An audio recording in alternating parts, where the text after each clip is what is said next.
Yeah, we tease them a lot because we got them on the spot.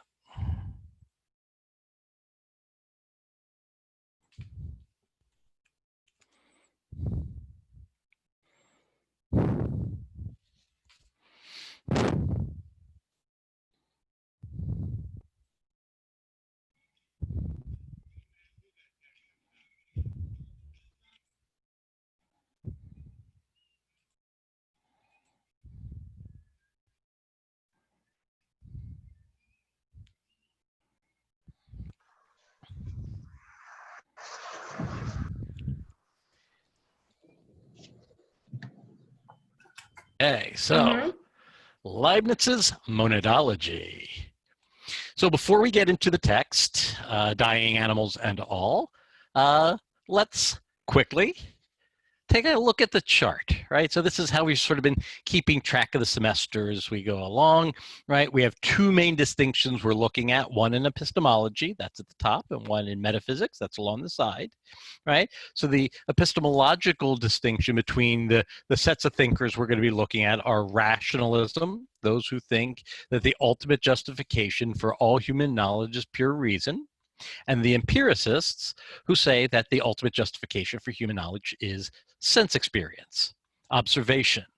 They then divide into two groups according to metaphysical view, right? On the one hand, there are the dualists who are going to say that reality is made up of two completely different kinds of things. There's mind and there's body, and these are just different categories. And then there are the monists who say, no, no, no, no, no. The universe is made up of just one thing. Now, maybe it's one or the other, right? So there are idealists who say it's just mental stuff. And then we have somebody like Spinoza who's going to say, well, it's one sort of combined sort of thing. But the idea is that all of reality is made up of only one sort of stuff. And so they're the three thinkers we've looked at in detail, right? And the interesting part is that a commitment to one of the epistemologies does not necessarily lead you to a particular metaphysical commitment, right? So we had, the rationalist Descartes and the empiricist Locke, who are both dualists. You then have Spinoza, who is a rationalist, but is a monist. And so what we're going to want to do as we work through Leibniz is figure out where he fits in the chart. So let's get on to it. Gottfried Wilhelm von Leibniz. The word von literally just means of in German, but it is a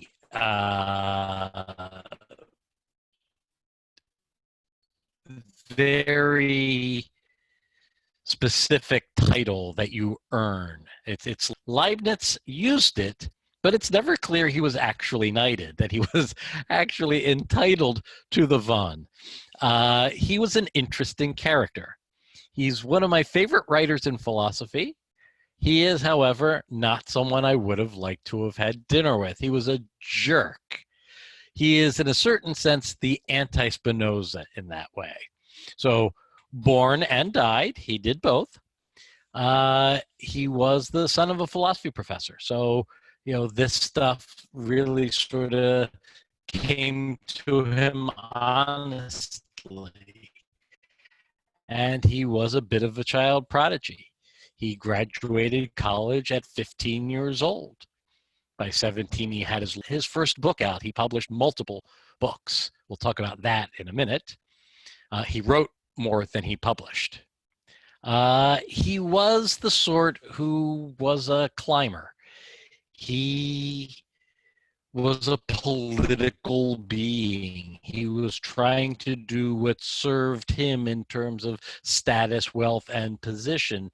And he was a politically motivated, ambitious person, which led him to not always be the nicest, kindest, most generous person. One of the stories is that whenever someone got married as a wedding gift, he would give the couple a set of aphorisms. That is, a piece of paper with advice from the wise Leibniz, which included things like, now that you're married, you should not stop bathing.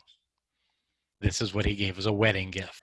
So what's interesting is if you read through his full canon, if you read through all of his books, they're not terribly consistent. And so this is not terribly unusual in that, philosophers tend to change their minds over time.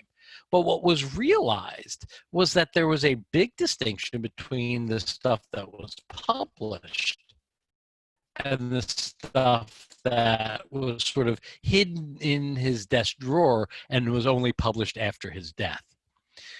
Those are a dividing line, so that what he published and what he didn't publish actually put forward different philosophies. So what he was really thinking, he realized would be unpopular and politically unwise to put out there. And so he just hid it. He put out things that he thought would get him a good reputation, might get him a job. So when you look at Leibniz, there is this question of intellectual honesty. When you look at the stuff that really was sort of published and put out there, is it meant to really be taken seriously? What is the actual view that the actual Leibniz was putting forward? He was an attaché to a very powerful figure in Germany that at one point led him to stay in Paris. And while he was in Paris, he studied with Christian Huygens, who was a Dutch physicist and mathematician, a generation older than Leibniz, and is one of the most important figures in the development of early modern physics. So Leibniz, who was not just a philosopher, he was a mathematician, a logician, a scientist. He is working with, one of the best scientific minds in history.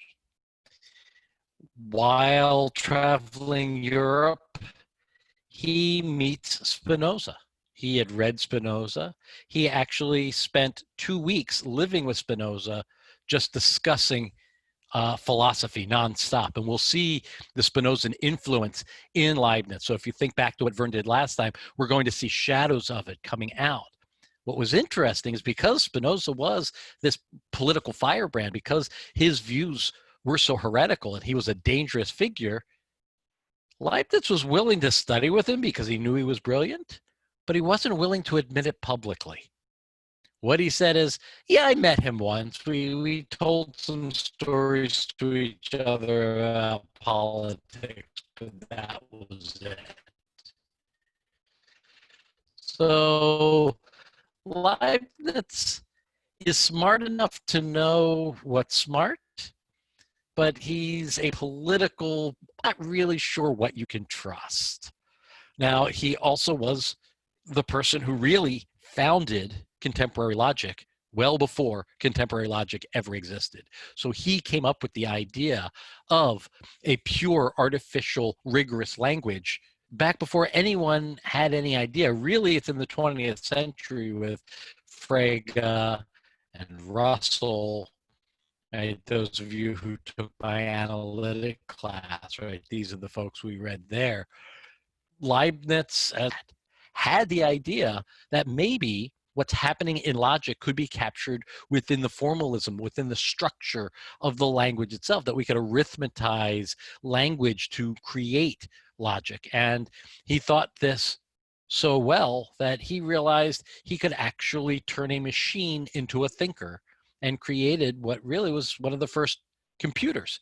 It was a purely mechanical calculator that worked off of gears and wheels of various sizes. And the idea was that mathematics is this abstract thing that happens in the mind, and yet here's a physical thing that can do the same thing. So he's clearly on the edge of philosophy, and he was also on the edge of both physics and mathematics. Leibniz is one of the co-inventors of calculus. He's the forgotten one, and that was intentional. Isaac Newton was the other co-inventor of calculus, and Newton, who wanted absolute priority, absolute credit for everything he did, went out of his way to bury Leibniz, to destroy his reputation, to just kill his history. Touch with each other. They were exchanging correspondences, so it's not that they were completely independent, but they did it very differently. Newton was interested in the question of instantaneous velocity, right? Velocity is how far you go over a period of time. Because we grow up with cars with speedometers, we think naturally in terms of speed as a thing at an instant, but it really isn't, right? You need a gap of time and say it would cover this much space over that time. Newton was trying to figure out if he could take speed from a temporal thing to an instantaneous thing, and that's what gave rise to differential calculus. Leibniz, on the other hand, was interested in an energy question, which required the area under a curve. And so he came up with is what Leibniz developed. Now, it turns out they're flip sides of each other, like addition and subtraction, right? But what's interesting is how much, even though Leibniz doesn't get the credit, how much of what's left over in how we deal with calculus actually is Leibnizian and not Newtonian. For example, the name calculus was thought up by Leibniz. You know what Newton called calculus? I love this word. Fluxions, which sounds a lot nicer, a lot fuzzier, right? I'm taking fluxions 2 this semester. All of the nomenclature, right? The dx, dy, that was Leibniz, right? The integration. So for Newton, it was just a dot over the variable. So how we write it, how we talk about it, actually all goes back to Leibniz. So he's a very important character, if not sadly, largely forgotten intentionally for the ego of Newton. So let's get into the monadology. Oh, am I recording?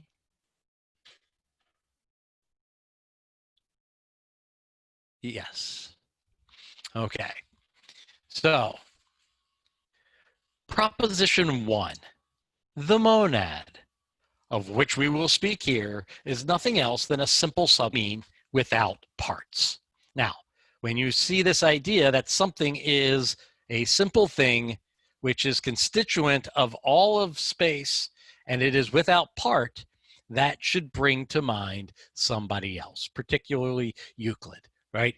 Euclid's first definition. A point is that which has no part, right? So what is the difference between a point and a monad? Ooh. So notice Leibniz, being a continental thinker from continental Europe, is, we're going to see, going to be a rationalist.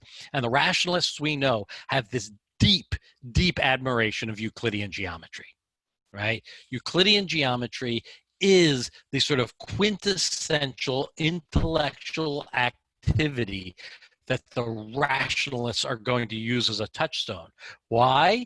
Because there is the case of using pure reason, deductive logic to get you this incredible breadth of knowledge. We know lots and lots of things about shapes in space. How do we know that? We start with initial innate ideas, which have to be true, and we use deductive reasoning to give us absolute certainty. And so all of the rationalists are really going to reach back to Euclid. We saw Descartes do it, saying, I'm using the geometer's method. We saw Spinoza pick up on it and go, oh yeah, you want to use the geometer's method? Let's really use the geometer's method. A lot like Euclid, right? Definitions, axioms, postulates, propositions, deductions. So the whole thing is meant methodologically to look exactly like Euclid. Leibniz is going to try to do them one better. He's not just going to try to use the methodology of Euclid. He's actually going to try to come up with a Euclidean metaphysic, right? He's actually going to try to create a picture of the universe that itself is modeled on Euclidean geometry. So think about how Euclidean geometry works, right? You have space. And what is that space made up of? Points. How many? An infinite number. But you put all the points together in one direction, you get a line. You put all the points together, plane, and move it, you get all the space. And so all of the line, plane, space, all of these things are made up of points. But what are the points? They're things that have no part. They're infinitesimally small, yet you put them all together and you get measurable things. And so that is what Leibniz is going to do. It's actually not terribly different from the contemporary concept of a field, right? And here's Leibniz in the 1700s coming up with this very same notion. So we define the monad as the thing that has no parts. It's the ultimate constituent of the world. First thing we got to establish is that these things actually exist. They are real. And so he gives arguments. In proposition 2, he says, look, you can't have wholes, right? Aggregates unless you have parts. There certainly are wholes, but if you need parts to have wholes and you have wholes, then when you break it down, there have to be parts. And if you break it down far enough, because those parts will have parts, and the parts will have parts, but eventually you're going to get to a bit that doesn't have parts at all. And he says, we know this because, look, if the smallest bits had parts, then you could separate them. They wouldn't be the smallest bits, but they are the smallest bits, so they have unity. We have an infinitesimally small thing that can't be broken down any smaller. What does that mean? It means they have no shape or size. That's going to be a problem, right? Because remember, Leibniz is a rationalist, and rationalism is following in the tradition of Descartes. And what does Descartes say? Well, Descartes says, right, he's a dualist. There's minds which are unextended sorts of mystical things. A material thing. What makes a body is one particular property. There's one property that is the essence of all material things, and that's extension. That is, it's extended in space. It has a size. We can measure it, a length, a height. The question here then is, how can we, if we say the ultimate constituents, have no dimension, have no parts, have no size, how do you put them together and get an extended thing? So if a thing has a size of 0, add 3 of them together. How big is that? Add 12 of them together. Add 1 billion. How are you getting size? How are you getting extension? Descartes is going to say you can't. Leibniz is going to say, oh, Euclid does it. So we have these monads. They have no parts. They're infinitesimally small. And he gives a sort of argument for what we could call the conservation of monads. Now, that's a phrase I brought up, and he doesn't use it. But if you look at what he's arguing in sections, propositions 4 through 7, it really is this idea that monads cannot be created nor destroyed, right? So he says, look, nature is capable of combining and dissolving things, right? You can have new things in nature, but those new things aren't really new things, right? They're just new combinations of the thing. So, tonight I'm thinking about making a pot of chili. Does the chili exist right now? No. I would make it. I would create it. It didn't exist. I brought it into existence. But how did I bring the chili into existence? Not by, poof, there's chili. I take the tomato and I take the beans and I take, the seasoning, the garlic, right? And I added some chili powder. I use some cumin, some salt. I stir it all together, right? So in a certain sense, I have created something, but I created it out of something. And so that's what Leibniz says nature can do, right? It can combine it and then it can dissolve it, right? I eat the chili and then no more chili, right? But the parts still exist, right? Some of them, in the belly, others go elsewhere, right? But the idea is that while nature is capable of combining and dissolving things, right, those parts had to pre-exist. But monads are simple things. They're not aggregates. They are the ultimate constituents. What does that mean? It means that if monads are going to process, something outside of nature would have to create or annihilate them. And he says, all at once. Why? We'll see that in a bit, because he says there has to be a plenum. Hold on to that. This is one of the most famous phrases from this work.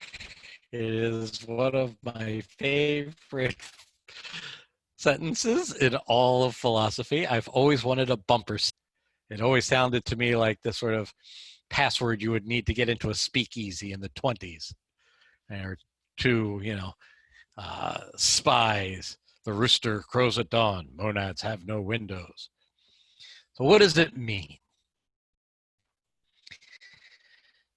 So the idea is this. You can only change something if it has parts. If something has parts, you can rearrange the parts, you can break it in half, you can add parts, you can take away parts, right?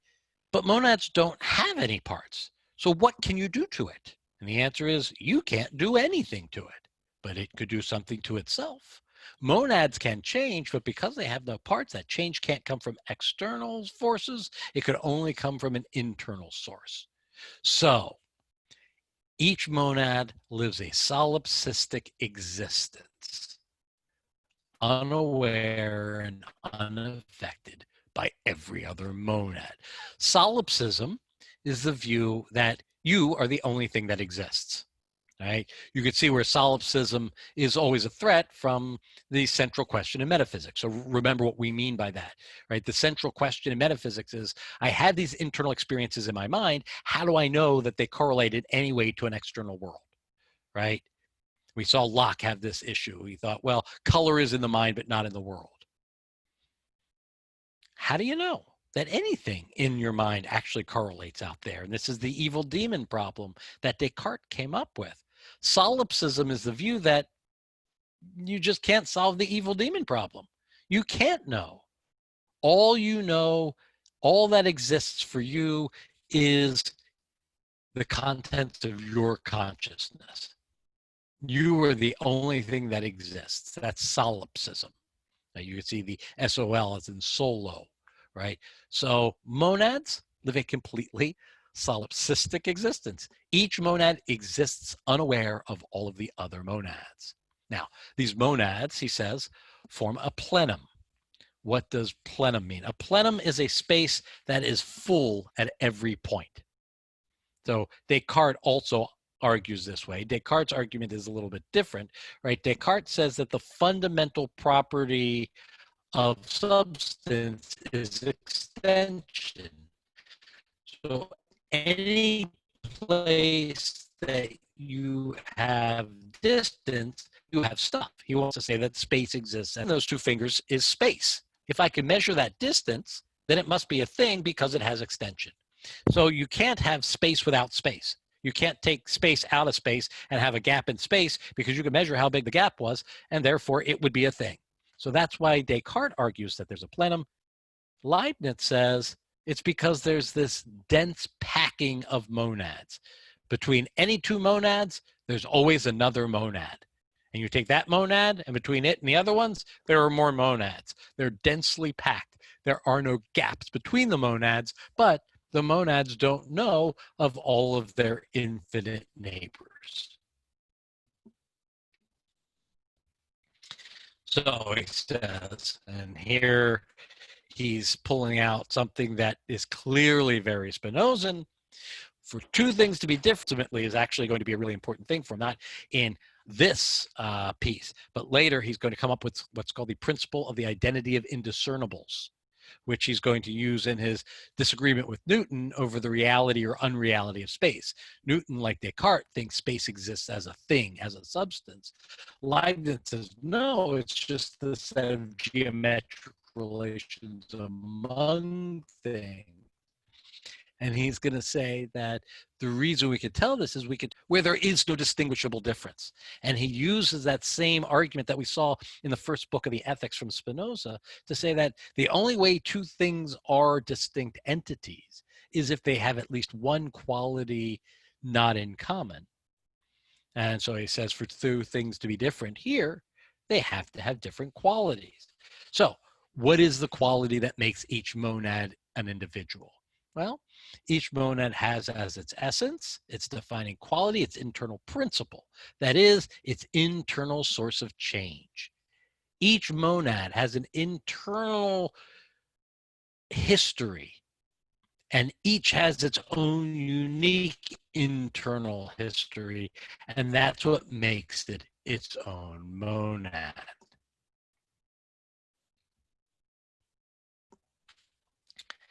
How do they know that they have a history? What does it mean for a thing to have a history? Well, it means you have to actually perceive, and this is where it starts getting, admittedly, a little weird, right? Because these aren't just Euclidean points. Each point in space, each monad is a mind. It perceives. Now, before you think that gets too weird, Leibniz says, okay, there's three things we have to keep separate that someone like Descartes thinks are all the same thing, but we're going to draw a very careful distinction between them. There's perception, there's apperception, and there's consciousness. And these, he wants to say, are three completely different things. All right? What do we mean about perception?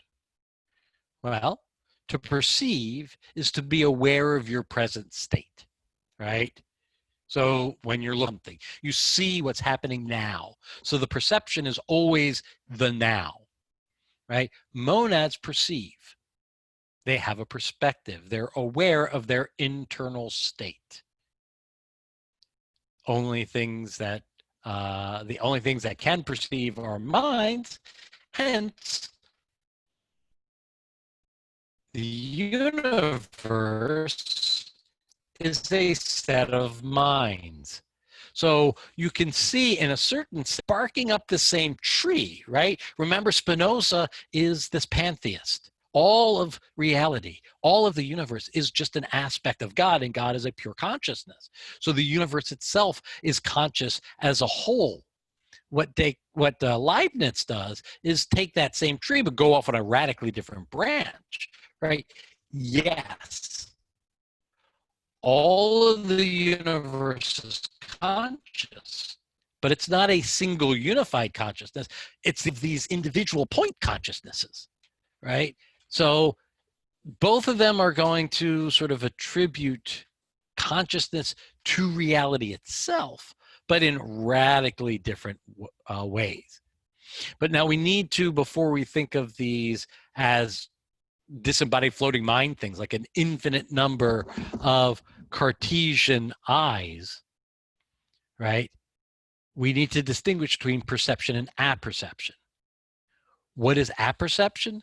Apperception is a sort of awareness of the flow of perception. So perception just means you have the sense of the current state. Apperception is where you understand change over time, that it has a flow to it, right? This, he wants to say, is this. Not all monads. Most monads are merely perceptive. Those are going to be, as we see later, the minds of animals, right? And that's something we'll see that he disagreed with Descartes about. And this is where, the concern that Sasha had earlier about reading the minds of animals comes in, because he wants to say that these apperceptive monads, what he calls entelechies, right, have a greater role than your normal monad, and they give rise to a kind of mind, an animal mind. But that kind of mind is going to be different from our mind, at least most of the time.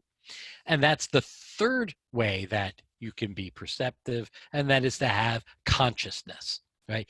Consciousness is not just understanding the sort of flow of perceptions, but being able to reason about them, to be able to come up with laws of nature based on them, right? This is a power greater than mere apperception, right?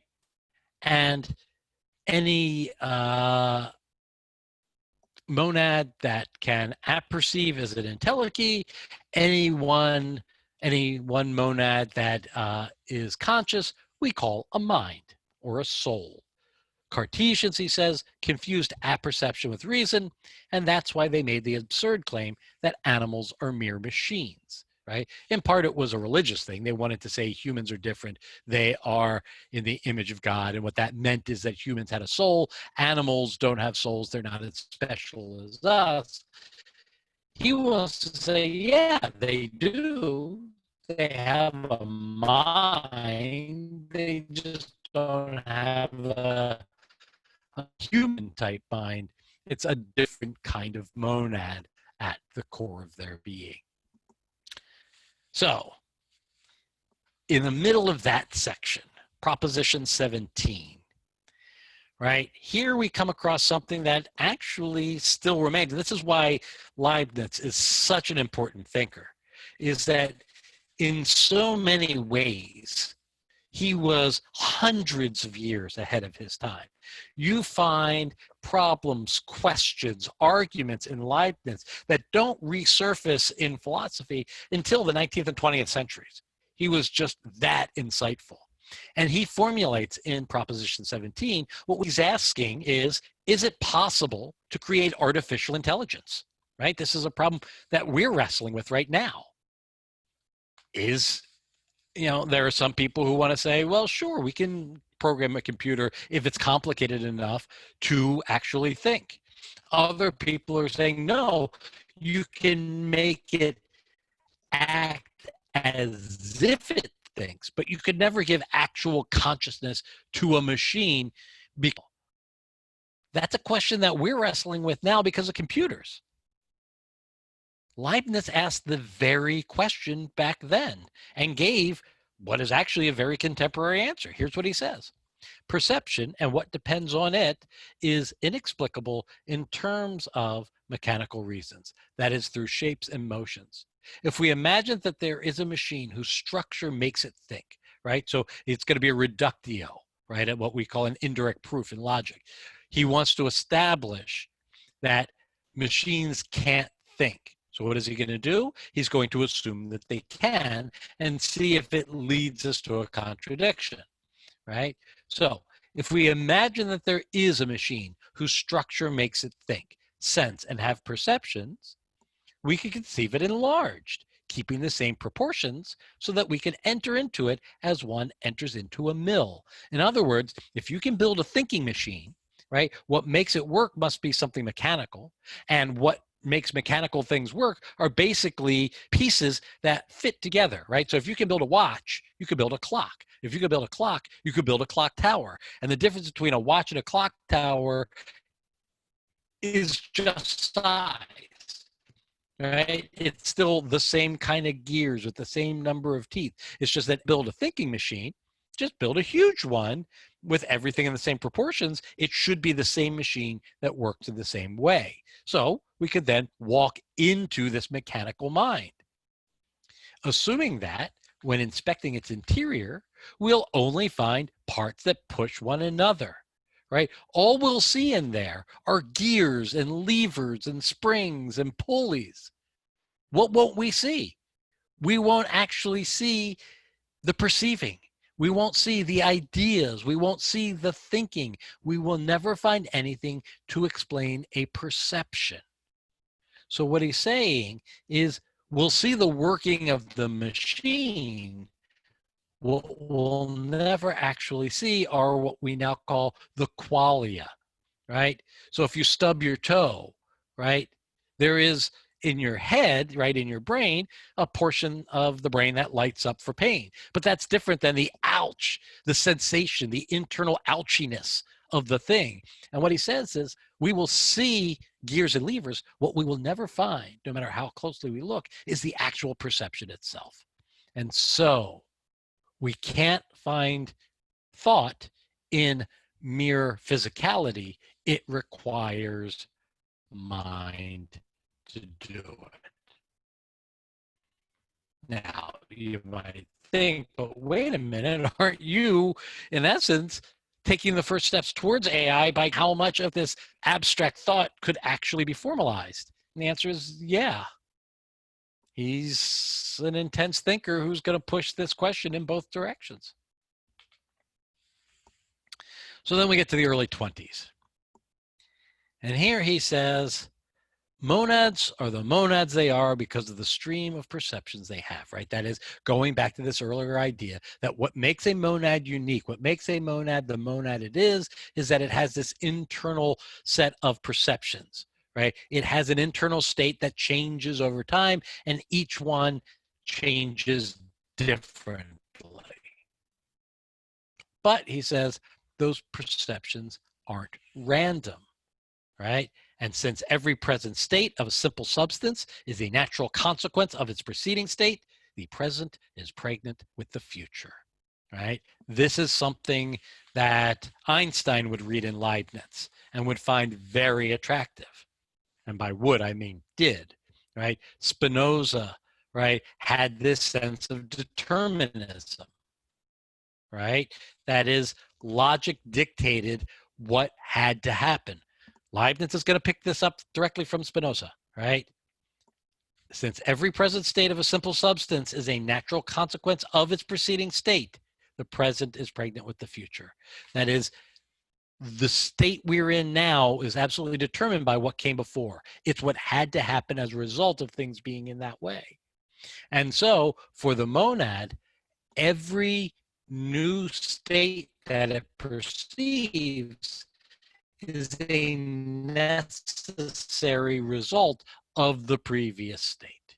That means that each one is deterministic, which means that all of them put together gives us a universe that is purely deterministic. So let's dive a little bit deeper into this distinction between souls and entelechies. Right? This is what he's doing in the mid-20s. He says, look, should we think that animals have souls? They learn, don't they? And the example he gives is if you hit a dog with a stick and then you show the dog the stick, the dog's going to cower. Well, that's learning, right? And in order to learn, you have to have a mind. If animals can learn, then they must have souls as well. This also is why they don't give philosophers lab sections. Don't worry, Sasha, we're not coming for your pooch, right? The idea here is that dogs do learn. They're trainable, right? Yeah, dogs are trainable. They learn. Does that mean they have a mind? He says, well, yes and no. They have an animal mind, an entelechy, right? And that is capable of learning by habit, right? We, on the other hand, learn by habit and reason. So we learn in a different way, a higher way that their mind doesn't have access to. He says, look, men act like beasts insofar as the sequence of their perceptions results from the principle of memory alone. They resemble the empirical physicians who practice without theory. We are all mere empirics in 3/4 of our actions. For example, when we expect that the day will dawn tomorrow, we act like an empiric because until now it has always been thus. Only the astronomer judges this by reason, right? Notice the difference, right? There is what we do most of the time, which is we develop mere habits. We see A, we see B. We see A, we see B. We see A, we see B. We see A, what do? We think, oh, B must be coming. Why? Out of mere habit. That's thinking like an animal. Now, if I were a scientist and understood why B results from A, that's using reason, and that requires a mind. Animals and human beings can develop these mental habits. That's just part of having a consciousness that can apperceive. But we have a better consciousness that can take it one step farther, and that's where the science comes from. Now, it's not next time. Next time, we'll actually be talking about Berkeley, but the time after that, we'll be talking about Hume. And Hume pulls a lot out of Leibniz. So remember this passage, right? We expect that the day till now, it has always been thus. It's the astronomers who judge by reason. Hume is going to play with that a little bit more. So here we get into some interesting epistemology. This is where Leibniz really starts to get novel.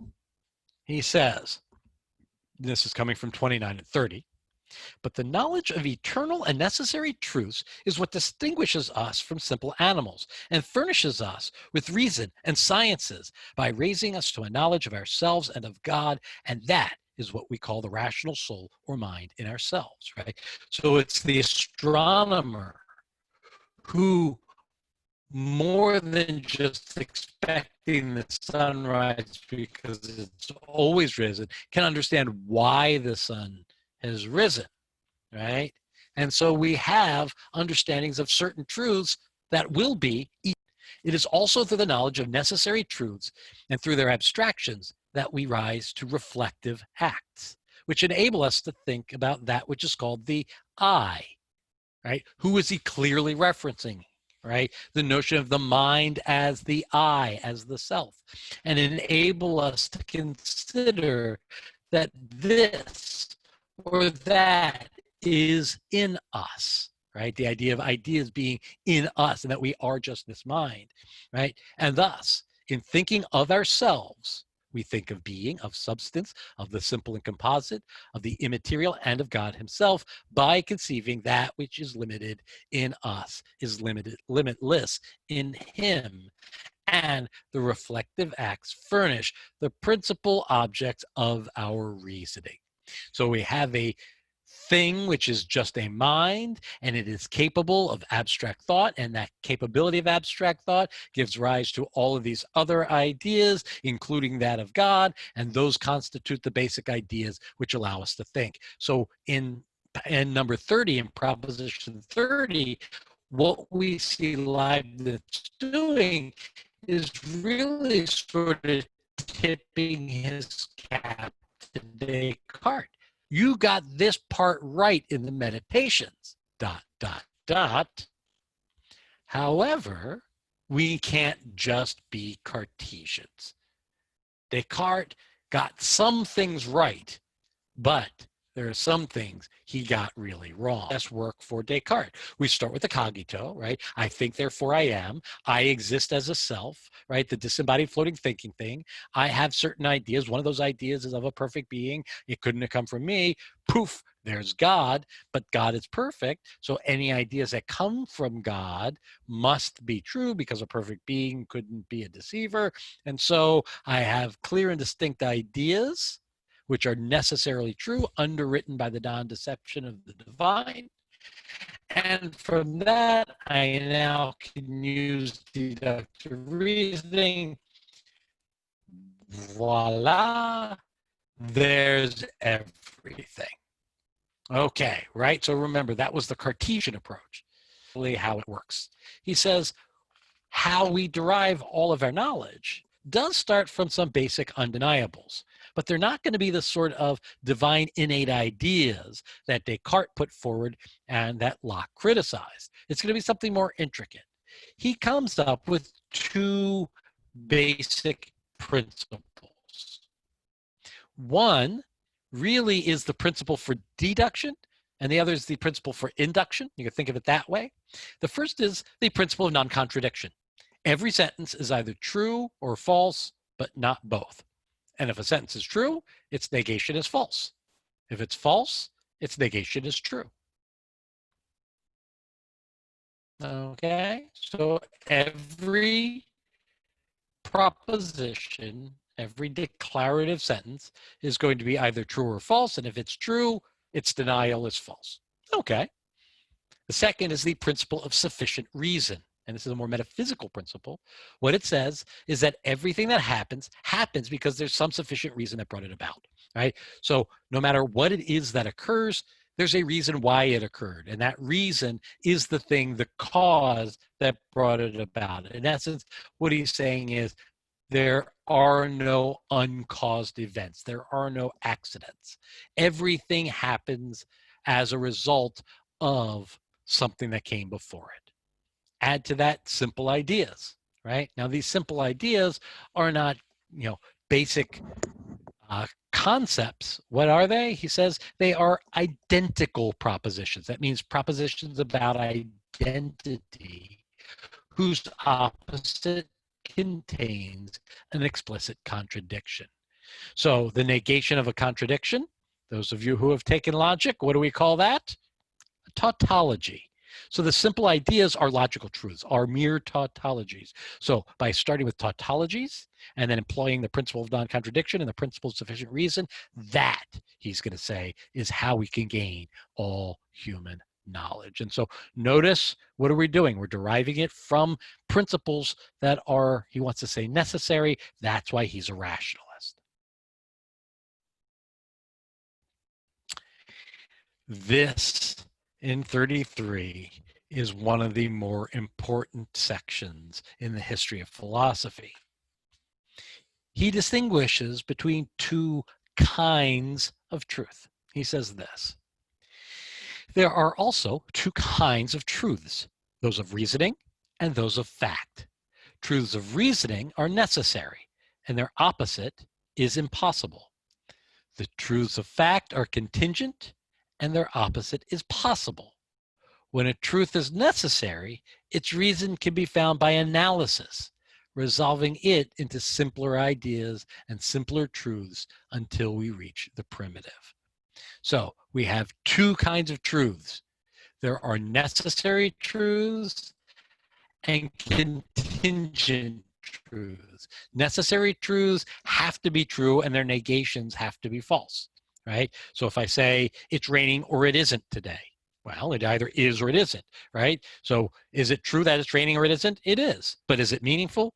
No, right? But then if I say it isn't raining today, that's true, but it's contingent because maybe it would be raining, okay? It's negation, its opposite is possible. And so what he wants to say is, look, we've been doing this epistemological project saying what is knowledge? Well, true justified belief. Well, what justifies truth? He has to say, time out. There are two different species of truths, approaches.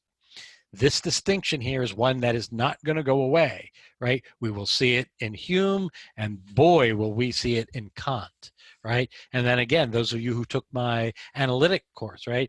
The analytic synthetic distinction that we're going to see coming out of Kant is based on this passage in Leibniz.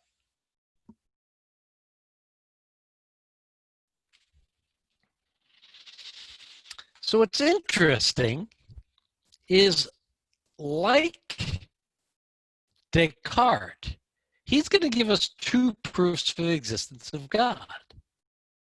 But what's interesting for Descartes is they're both truths based on reason, right? From 36 to 39, we see Aquinas's version. Then from 40 to 44, we're going to see Anselm's version. Anselm's is the one that rationalists almost always use. It's weird that here we're seeing Aquinas's because it is based much more on it, right? So the argument works like this. There are contingent truths, right? Now, the way Aquinas does it, he does it in terms of motion or cause and effect, right? What makes it a version that is acceptable for a rationalist like Leibniz is he's taken it now from the empirical, from the scientific, from the worldly to the logical. There are contingent truths. Sufficient reason for contingent truths would be other contingent truths, right? Steve, why are you wearing the green shirt? Well, I was going to wear the brown shirt, but I wore it last time, and the maroon shirt's in the laundry. So the idea is if I want to explain this contingent truth, the reasons for it are themselves also contingencies.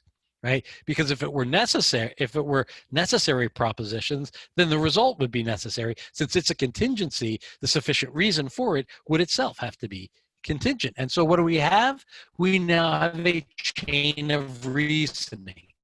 Well, this contingent thing is explained by that contingent event.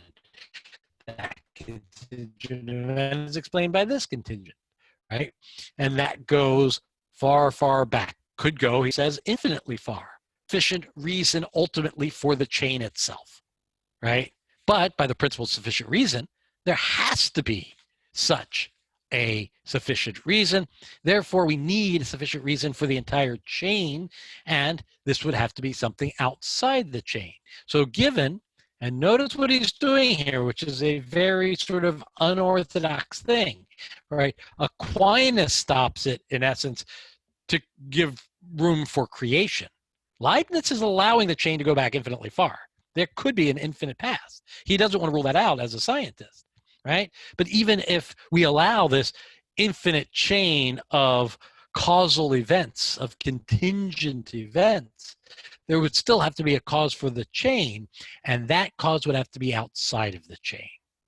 But, okay, so here, number 6, therefore the sufficient reason must be a necessary truth outside the chain. Why necessary? Because if it was sufficient, then it would just be another link in the chain. So it has to be a necessary truth that gave rise to that chain, but the chain contains all contingent truths in the history of the universe, so the necessary cause must exist outside of the universe. What do we call a necessary cause for all of the contingencies of the universe? God. And so that's his spin on Aquinas' cosmological argument. Now, again, remember the difference between Aquinas and Anselm. Aquinas gets us to first cause, gets us to the notion of creator. What doesn't Aquinas' argument get us? It doesn't get us a perfect God. It just gets us a creator God. Anselm, on the other hand, gets us perfection, but not necessarily a creator. So Leibniz is going to combine the two by using both, right? Anselm's ontological argument, let's rehearse it again, right, is that God by definition is all perfect. That's just what we mean by God, is an all-perfect being, right? Existence is a perfection. If you had two identical gods and one existed and one didn't, which is the better God? Well, the existing one, but we define God as all perfect, so therefore God must exist. This was the argument, is the second argument that Descartes gives us in the Meditations, right? Spinoza says, well, if we want to take this seriously, let's take it all the way. If God is perfection, if God is all perfect, God contains every perfection, then everything that would be good would be part of God, and everything has a positive side to it, so therefore God must be everything. Spinoza to his pantheism, right? That God isn't separate from the universe, God is the universe. And what we see in Leibniz, interestingly, is while his monadic picture is radically different from the holist picture of Spinoza, is we see a parroting in the heart of that Spinozan argument, right? He says, we can also judge that this supreme substance, which is unique, universal, and necessary, must be incapable of limits and must contain as much reality as is possible in as far as there is nothing outside of it which is independent of it, and insofar as it's a simple consequence of its possible existence. Right? So the idea here is there can be nothing outside of God which is independent of it, right? That was that weird move in book 1 of the Ethics in Spinoza that leads him to say that God is the only substance, right? Is he picks up on this Cartesian notion that what is a substance? A substance is something that is independent of all other things. And given that no thing, your nose, your computer, is independent of other things, it can exist as a substance. And so it seems like Leibniz, by buying into that clearly Spinozan move, seems like he's buying into the heart of the pantheism of Spinoza. Is he? Well, it gets even more Spinozan in the mid-40s, right? So he brings up two concerns, standard concerns with the existence of the standard picture of the Christian God. The first is the problem of evil, right? The idea is if God is knowing and all good, if that's true, how could there be evil in the universe? Because if he's all-knowing, he'd know about it. If he's all-powerful, he could stop it. And if he's all-loving, he'd want to stop it, right? So the existence of evil seems to be a problem for the existence of this perfect God. But there's also the problem of the divine will, which we saw in Spinoza, right? Which is, if God is all-perfect and all-powerful and all-loving, then God can only do the good thing, the right thing, the thing that follows necessarily from God's own nature. Well, if you are bound by your nature to have to act in a certain way, what don't you have? Freedom. You don't have a will. You can't make decisions. So if God is perfect, then God seemingly will lack a will. But we want to say that, if you had two gods and one didn't, which is the better God, well, the one with the will. So there seems to be no will of God if you allow God, or if you demand God to be perfect, right? What does Spinoza do? Spinoza says we keep the perfection, we get rid of the will. That's just the sort of anthropomorphism. You're just putting human qualities on God, right? So Leibniz's second problem, right? It solves the first, and the second can be solved by taking away God's will, right? God must follow what he calls the principle of the best. One result is that we now no longer need God for necessary truths, right? And that's what Descartes did, right? For Descartes, why should I believe these first principles of mathematics, these necessary truths? Because they are impressed upon the mind as if from the signet ring of God himself. Leibniz is saying, I can have logic without God, right? We should not imagine, as some do, and that some is Descartes, that since the eternal truths depend on God, they are arbitrary and depend on his will, as Descartes appears to have held. This is only true of contingent truths. So Leibniz is going to side with Spinoza in saying that in a certain God has to act according to logic, and God, even if he willed it, could not make a logical truth untrue. The necessary truths are necessary, independent of the will of God. God is a slave to logic. That's what got Spinoza excommunicated. Here we see Leibniz very dangerously taking that same path. So now we get into the first half of the 50s. And monads still have no windows. Monads, now again, they're still incapable of affecting each other. Each one lives its solipsistic existence. Yet, Leibniz wants to say, there is science. That is, there seems to be all sorts of cause and effect. Could this be? Well, there's only one possible source for the close interrelation between the internal experience of the monads. That is, all of these monads are having their own, it's like Corona world. We're all in our houses, stuck there, doing what we do in our house. You have no idea what the neighbors are doing. They have no idea what their neighbors are doing, right? But when you saw, those images of Italy where people would be out on their balconies singing together, right? How could you sing together if you can't hear the neighbors?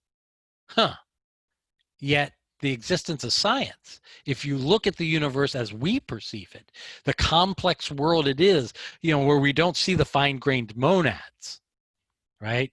The idea here is this, the picture, think back to an old TV set, right? When you were a kid, mom always said, don't sit close to the television.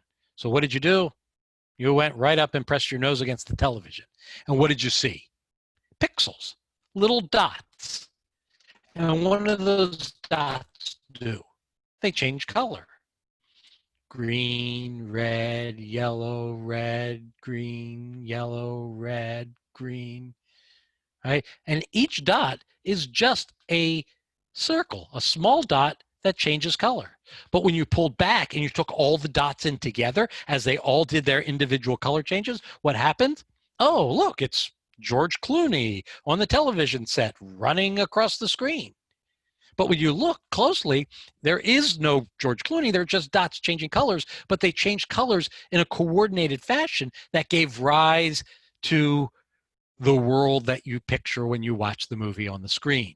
That's the sort of picture that we have of the monads. Each monad is doing its own little thing, but yet when you put all the monads together, what you actually get is a functioning universe. How does that happen if the monads can't talk to each other? If the monads can't coordinate? Well, it must mean that that internal experience of each particular monad was programmed into it in such a way as to give rise to this. Who would have done the programming? That's God. So when we say God created the universe, yeah, it created the monads, but really it's created the program for the internal structure of each of the monads and did so that they all work together. Now, how could those monads have been programmed? There are an infinite number of ways they could have been programmed. Each one of those ways is a possible universe. It's a way the universe could have happened. Yet this is the one that happened. Why? Well, before time, when God had decided to create the universe, what that meant is to pick a program that runs an individual set of internal experiences for each monad. Right? So if you think back in the old days, VHS, you guys remember those videotapes, right? If you put that tape, well, really what's on that tape is a set of instructions for each pixel on the television set, right? What the DVD or the VHS tape is a set of instructions that tells each pixel what color to turn when. And when you take all of those instructions and you run them, what do you get? You get the movie.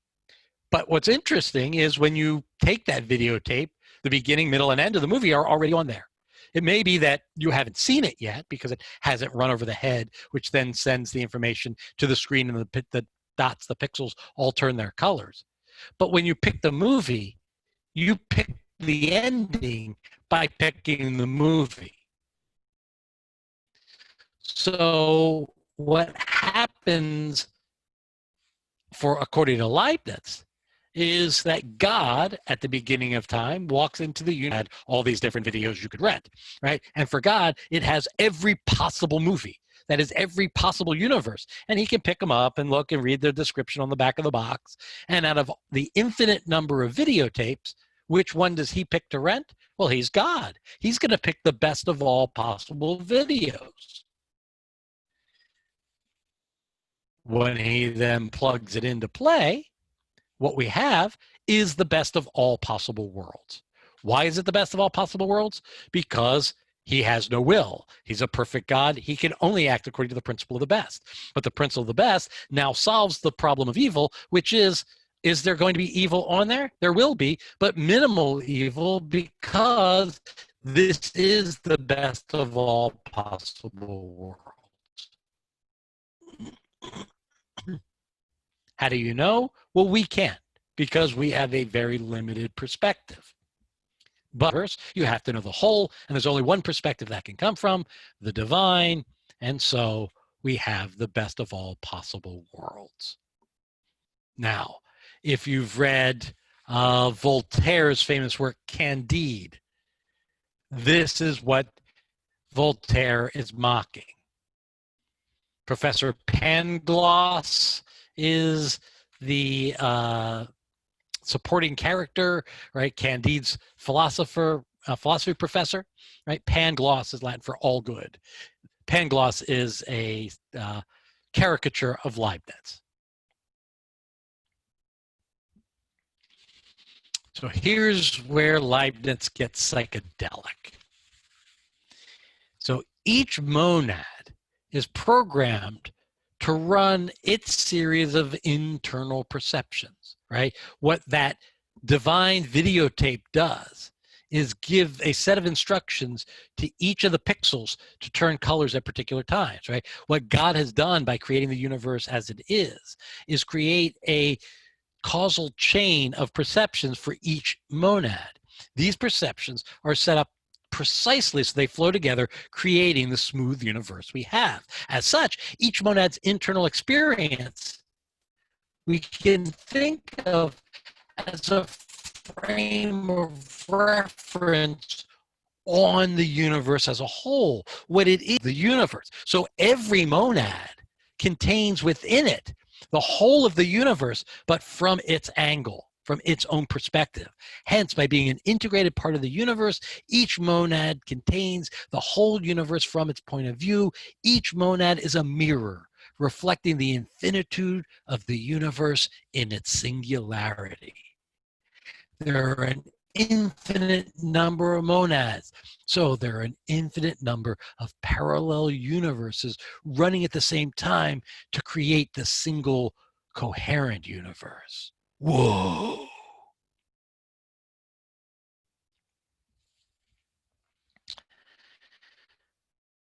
Now, what's in this universe? Well,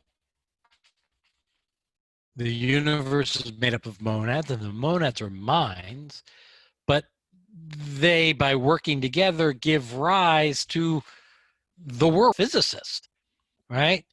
So is he a monist or a dualist? If all that exists are monads and everything comes out of monads, it seems like he's a monist. But at the same time, it seems like you have mind monads and body monads, different kinds of monads. Does that make him a dualist? Well, the answer is ish. All right. Now, monists and dualists have different problems that they need to solve. Right? So if you're a monist, kind of stuff, you have to explain why it really looks like there are two kinds of stuff, right? Let's go back to the breakfast burrito, right? You can think about it, can't eat it, right? So the idea is the material thing seems different from the idea of it. They seem like completely different sorts of things. So if you want to be a monist, you need to explain away the fact that it does really look like they're different. You need to account for how these seemingly different things aren't really different. And that's what he's doing in terms of body and mind monads. Dualists, on the other hand, have a different problem. And that's what we call the problem of interaction. If mind and body are different, how do they interact? It sure seems like they interact. And if we were in a classroom, I have a shtick I always do, right? Some of you have seen me do this, is I'll pick on a particular person, usually somebody who's easy to embarrass. I'll say, you know, would you please stand up? The person stands up. I'll say, would you please raise one arm? They'll raise an arm. I'll say, raise the other one. They raise the other one. Stand on one leg. Cluck like a chicken. And I keep going until at some point they just say no. And certain people say no a lot quicker than others. Jump out the window. Right? Never had anyone go that far, thankfully. Right? The point is, when I ask you, why did you do this stuff? They'll usually blame me. Well, you asked me to do it. I said, well, I also asked you to jump out the window. You didn't do that. And the idea was volition, will. You chose to do that. Right? Why is it that your hand only goes up or that you make chicken noises when you decide you want to? Why don't you randomly just go, buck? I mean, which would make classes much more and try interesting, right? But the point is that when the will, that is the mind, decides something, the body reacts. Why does the body react? The body is mass, right? You need mass to push against it. How does something without size, without mass, affect something that is a material object? How does that happen? And in the other direction, how does a mere material interaction give rise to an idea, right? This is the one where, I will turn and suddenly kick the side of the desk and it makes a loud clatter, right? And then it'll come up limping, right? And the question is, well, look, we had a material interaction. My toe hit the desk and rapidly contracted.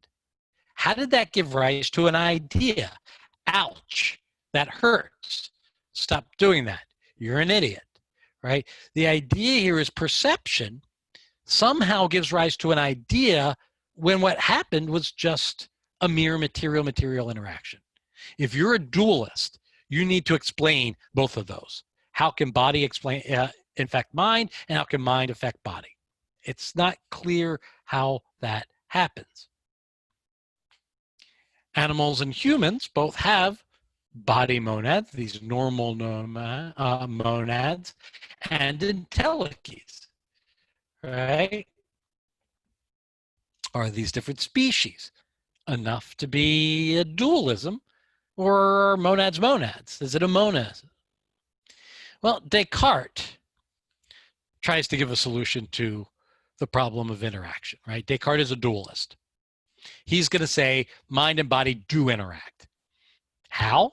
Well, remember, he's a scientist, so he tries to give a biological account. Now, the idea here is,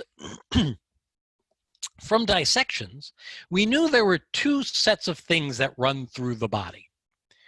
One are veins and arteries carrying blood. They go to the heart. Then there are nerves. They run through the body and go to the spinal column and ultimately to the brain. And we knew that the brain had something to do with sensation, in part because, when people had brain injuries, they would lose the ability to sense, right? If you had a spinal injury, you would lose the ability to feel. So the thought was that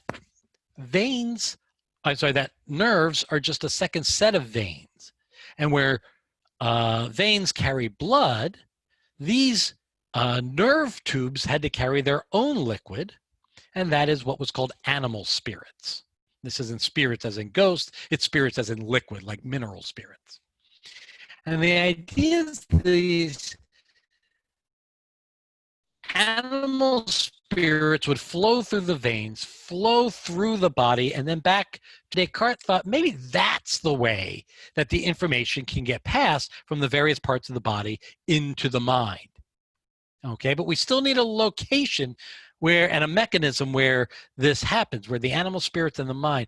And so in dissections, they realized there was this part of the brain that was located right near the brainstem, right near where the spine enters the brain. It's central. We had no idea what it did. So Descartes thought that must be it. It's what we call the pineal gland.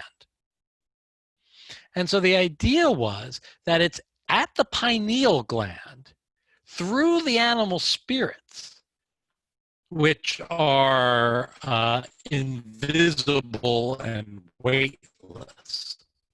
That's why when you cut yourself, blood comes out, but you don't see animal spirits coming out, right? That what you could, interaction with the mind would allow the mind to cause a material thing, which would cause the hand to go up, or, ouch, the perception in the brain.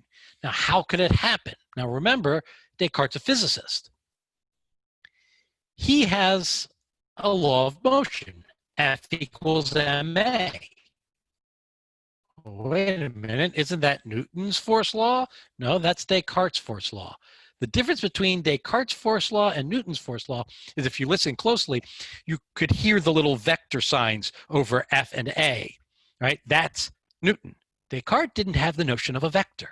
For him, acceleration was just speeding up or slowing down, not changing direction.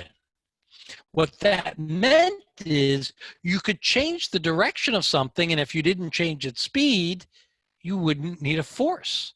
So you could have a physical effect without a physical force. That was the trick. So what the mind could do is change the direction, the spin, the flow of the animal spirits. And now that is a detectable physical change that can have a physical reaction, like raising your hand or making chicken sounds, buck, right?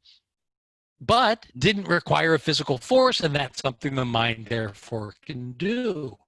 And similarly, when you have ouch, right, some sort of interaction with the animal spirits back to the brain, in the brain, there is this disturbance. The mind can pick up the disturbance and then interpret it in terms of an idea.